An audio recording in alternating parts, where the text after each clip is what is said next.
Are we recording? Hopefully we're recording. Okay. Hi, and welcome back to my channel. Today I figured I would do another self-compassion vlog, and it's been an interesting day. I'm gonna fidget with this scrunchie so that I don't fidget with the remote. If you've never seen my face before, hi, my name is Oliver, or Ollie, and I help people to develop self-acceptance and compassion for themselves. I help people to connect to and heal their sense of self-worth through self-acceptance and compassion by being an example, modeling the way. At least in these videos. Still don't fully have that down, but you know what? Practice, movement is better than perfection. So, let's do a quick visual description here before I get into my self-compassion practice today. I'm wearing a purple shirt and have a purple hair and a braid and a head wrap on. Stitch is chilling with me today, and there's blankets and other stuffed animals in the background, as well as a purple wall with various stuff on it, and I am fidgeting with a scrunchie. Okay. Oh, that one's softer. Nope. Okay. Off to a good start. So today my self-compassion practice was in multiple different areas.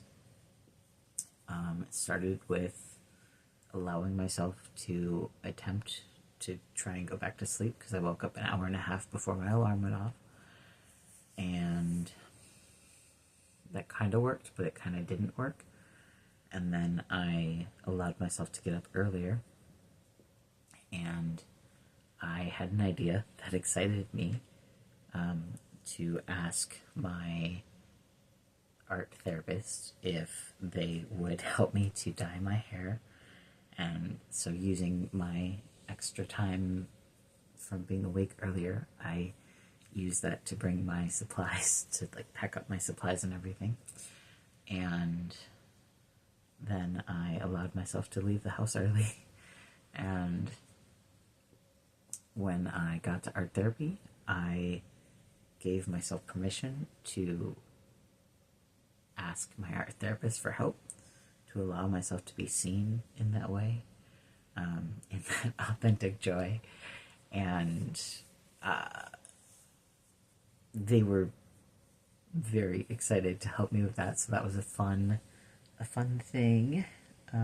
Did some purples and blues and pinks. I know some of my hair is under my hair wrap right now, but I am very excited about having my hair multiple colors again.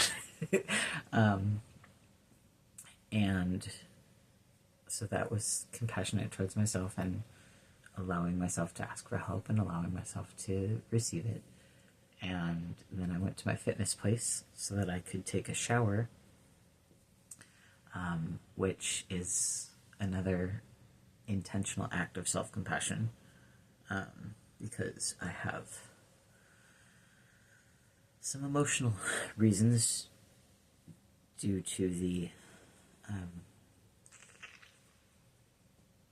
I live with a rather emotionally abusive person right now, and taking a long time in the bathroom is not always doesn't feel good to my nervous system to do something like that, because of not quite fearing how he's going to react, but not wanting to deal with it either. And so I went to my fitness place. Oh, the irony. I went to my fitness place so that I could take a shower in peace. And lo and behold, who did I see at my fitness place except the very person that I was avoiding? So anyways, took my shower, took a nice long warm shower, and allowed myself to enjoy my shower and wash wash the excess dye out and whatever.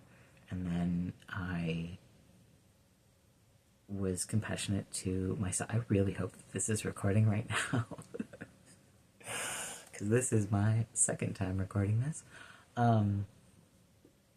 But after my shower, I allowed myself to walk around the gym so that I didn't have to go near him. And then I got myself some sushi because I needed to eat, and I enjoy sushi. And so that was, people talk about, this is just a slight little detour there for a second because it bothers me a little bit, but people love to talk poorly about treating yourself, and they like to talk poorly about like bubble baths and those kinds of things. They like to talk poorly about it as a like, that's not self-care, that's not, but like sometimes it is. Like, and the reason that people like to talk bad about it is because self-care has been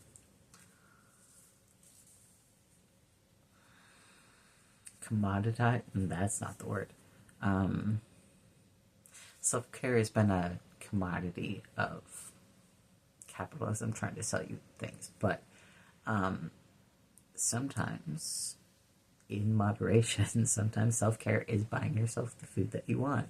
Sometimes self-care is taking a bath or going someplace that's not your house to take a shower. Sometimes that's genuine self-care, self-respect, self-compassion to do those things. Like, anyways, detour back. After that, I allowed myself to take some time and enjoy my dinner, and I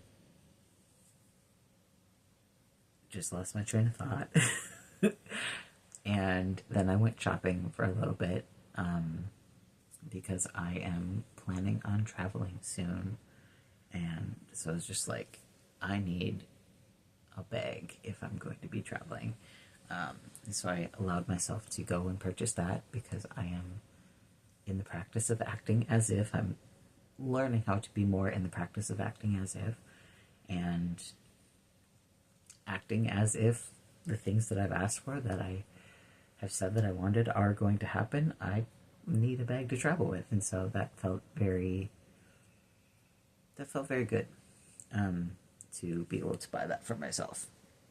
And then I came home, and I allowed myself to put on my earplugs and my headphones, so that I did not have to talk to the person that there's so much that I'm not saying right now, and it's not that I don't want to say it, it's just there's so much that I don't know how to say it in a way that's like relevant. But so I put those on as my visual boundary, if you will, to myself and to other people, that I didn't want to talk, was not down for socializing. And I have been allowing myself to watch one of my favorite shows and snuggling with Stitch while I watch The Good Place. And, sometimes self-compassion is being willing to look like a villain to the abusive person in your life. Sometimes self-compassion is being willing to walk the long way around the gym so that you don't have to interact with someone who's been very hurtful and very manipulative. And, sometimes it's the sushi, and sometimes it's all of those. And today it was all of those for me. So, I love myself. I love you. I hope that wherever you are nourishing and replenishing yourself. And I hope that you are allowing your community to nourish and replenish you as well, because you are worthy, you are enough, and you are loved. Thank you so much for watching.